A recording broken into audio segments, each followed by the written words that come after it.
That dude? Yes, sir. All right, welcome to Speak For Yourself, the most fearless show in sports. Coming up, Manny Pacquiao and Keith Thurman are here to talk about their upcoming showdown, but we start today with the NBA.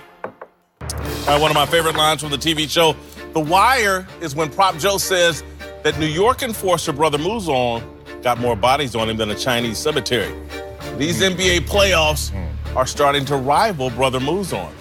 Giannis Antetokounmpo, the Greek freak, is currently in the emergency room. His status as an NBA superstar is in critical condition. Milwaukee police claim Toronto small forward Kawhi Leonard is the primary assailant in the attack on Giannis's reputation. I disagree. It's playoff exposure. No sport has a greater regular season, postseason disparity in terms of intensity, strategy, and style of play than the association. The NBA postseason deconstructs regular season false narratives. In round one, the playoffs snatched Russell Westbrook's soul and exposed the irrelevance and fraudulence of his triple-double gimmick and maddest man on the planet shtick. Dame Lillard and the Trailblazers gave us a peek behind the Westbrook curtain, and there was nothing back there but senseless turnovers, three-point bricks, Barry Trammell questions, and Paul George's regret. In round two, the postseason clown James Harden, exposing the limitations of isolation basketball, step-back three-pointers, and analytics that demand nothing but long-range shooting. Even without Kevin Durant, Golden State vanquished Harden's Rockets with relative ease. And now in the Eastern Conference Finals, the playoffs are coming for the Greek freak, the high-flying, high-energy big man and favorite to win the MVP. Giannis overwhelmed the regular season with effort, leading the Bucks to the best record in basketball. Problem is, everybody plays hard in the postseason. There are fewer easy buckets produced by simply running the floor and beating your man to the paint. There are more defensive schemes focused solely on exploiting a star player's weakness. The Raptors are crowding Giannis with Kawhi and sending a second defender to stop his drives. Antetokounmpo can't shoot. He's a far cry from Draymond Green as the decision-maker and playmaker. Giannis was better last night in Game 4 than he was in a disastrous Game 3, but his 25 points were harmless, inconsequential. He's not a playoff superstar. You can't feed him the ball at crunch time. He doesn't have a post game. He's an unreliable free throw shooter. Superstars don't airball free throws in May and June. Giannis has done it twice in this series. Kawhi Leonard is defending Giannis on dead legs while surrendering 4 inches in height. Mentally, I flip back and forth between being impressed with Kawhi's heart and disappointed in Giannis' lack of skill. Are his shortcomings fixable? And is the story of Giannis in these playoffs a warning for those of us who believe Zion Williamson, the Duke freak, is going to be an NBA superstar? These playoffs, they're catching bodies and raising a lot of interesting questions. All right, joining the desk now are Fox Sports NBA analyst Kendrick Perkins and Katino Mobley. Marcellus, I'll start with you. Giannis getting exposed in this series. Absolutely. Absolutely. Y'all know what's happening. And the playoffs will force you to go to plan B and quicker than you want to. And Giannis going through his rite of passage, trying to evolve as a superstar not just in regular season, but playoff championship success.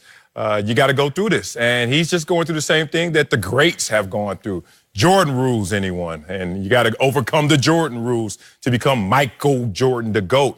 And you could go with the list of guys who have just had to go through this process. And Giannis went into the playoffs. We all knew it. Couldn't shoot from far. You know, the jump shot is not wet. Free throw struggles. And what was he going to do if he just couldn't go downhill, left hand, right hand layup? Well, he did it for a couple series there. He did it for a couple games. Then all of a sudden they said, wall him up. Now we're seeing them trying to go to plan B. We'll see how that works. Cut. Is he getting exposed? I don't think he's getting exposed. I think right now, I think what Toronto did amazing was put Kawhi Leonard on him and have everybody else cover the second and the third move. Now, I think what the problem is with Milwaukee is your supporting cast. You need two guys that's going to push the envelope. Stephen Curry, Klay Thompson, Shaquille O'Neal, Kobe Bryant, you know, LeBron James, Dwayne Wade. You need two guys to do that. And on a consistent basis, Milwaukee doesn't have that consistency. Game 1, you had Brook Lopez getting 29 points. He only had 27 in the last series, total series. So when you don't have a consistency like that, it's a little harder for you as an individual. As far as getting exposed, it's been only 2 games. He's played 3, this is his 3rd series.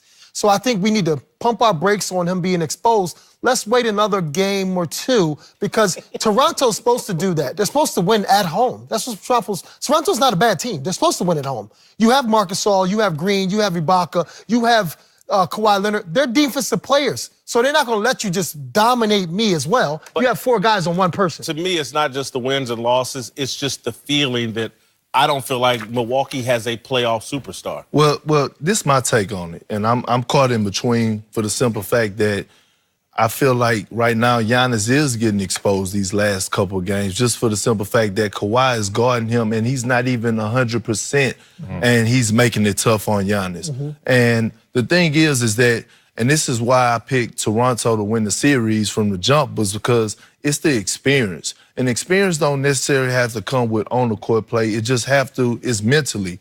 At this point in time, when you start getting into the conference finals and finals, it's no more X's and O's and schemes and stuff like that. It's willpower. Right. It's hard. Everybody's tired. Everybody have aches and bruises. It's who wanted the most. And right now, everybody knows everybody tendencies and the scout report is out there and everything. And the Bucks have succeeded expectations. I think, if their season ended today, they would be perfect. They had the best record in basketball. It don't matter. Best point difference. In regular season. But I'm saying, they started the season, the Bucks in their locker room, they wasn't preaching championship. I never believed in that best record. So they wasn't preaching championship. Toronto made a drastic change in trading for Kawhi, saying, with a chance of losing him this summer, saying, no, we're pushing this to come out of the East, so championship is on our mind. And what it is, and that's the difference between like a Golden State Warriors and like a Portland Trailblazers, for example. Portland looked fatigued and tired. Well, Golden State looked like they ready to play another 3 rounds. And that was more mental. And it's more mental because they've been there before. And I see fatigue kicking in, and I also see the lack of role players stepping up. Like, where's Eric Bledsoe been? Chris Middleton someday had 29 last night, I thought. Yeah, 30 last night, but it didn't it didn't push any envelope. See, we saying that about You said he needed the help. That's Giannis, though. That's Giannis is 25. No, it's not just Giannis. You got Brook Lopez had 8 points. No, I get it. Only one of them's an MVP likely winner. Right. Only one of them is seen as maybe the future of basketball. Okay. Right. And to me, it's like, whoa, what future are we looking at? You can shut this guy down on the offensive end of the court. And I agree. And what's happening is Giannis got to go back to the drawing board this summer. Not saying that the series He didn't have over. A bad shooting night. Yeah, but 9 for 17. But too. still, but a lot of dunks. But Cat, it wasn't effective. Like he didn't impose his will. Like right. No, it wasn't like he just imposed his will on that game. So my thing is that I see fatigue kicking in. It's the mental stage, you know what I mean, right now. And that's where the lack of experience come in. And right now, he's getting exposed. Like, the more deeper you get into the playoffs, the harder it gets. So, Cat, explain this to me. Show all them names you rattled off, Shaq and Kobe. But name me one guy where in the final 2-3 minutes, you're not throwing the ball to him saying, go get me a bucket. You're not doing that with Giannis right now. No, I understand that, but my point I'm trying to make is Giannis is bringing the ball up. Shaquille O'Neal is in the post, so it's harder to double out of the post. Giannis is not that type. Now, the best thing right now that's going for Toronto is that you have 4 guys on that floor that are arguably second-team all-defense type of guys. Marcus Gasol, Green, Ibaka, Kawhi Leonard. So it's very hard for one person to literally get Siakam. It's very hard for one person to really get through all of those people. That's the credit of Toronto's defensive scheme. I'm going to put Kawhi on you, and I'm going to make you, because what they say, Kendrick, when you're playing defense, all right, you know what? As a defensive player, even if I'm okay defensive player, Stephen Curry, whoever's just okay, I need you, the first move and the second move, I need you to contain that, and then we'll help. Right. These guys, They're not even letting you go to first, second, third, fourth because they're so good defensively with Marc Gasol and all those guys. So it's making them look worse than what he really is because he's really good. It's just that right now I don't have that jumper. And if I'm going through the whole season where I'm going downhill on you, I'm not going to even try to shoot jump shots. You just gave me the very definition of getting exposed, but saying he's not getting exposed. When they put you That's not his job to shoot jumpers. Wait a minute now. Where I'm from and on my field of play, when you can't do what you want to do and then you have to do something that's alternative and that is not consistently working, then you have been exposed. Like you said, what happens next is you go to the drawing board. Sometimes that happens in game, sometimes that happens post game, sometimes that happens in the off season. But right now you're exposed because you can't consistently do what you want to do with confidence. But you're playing with the words because exposure to me, it's like Michael Jordan and who's the best. I love him to death. Right?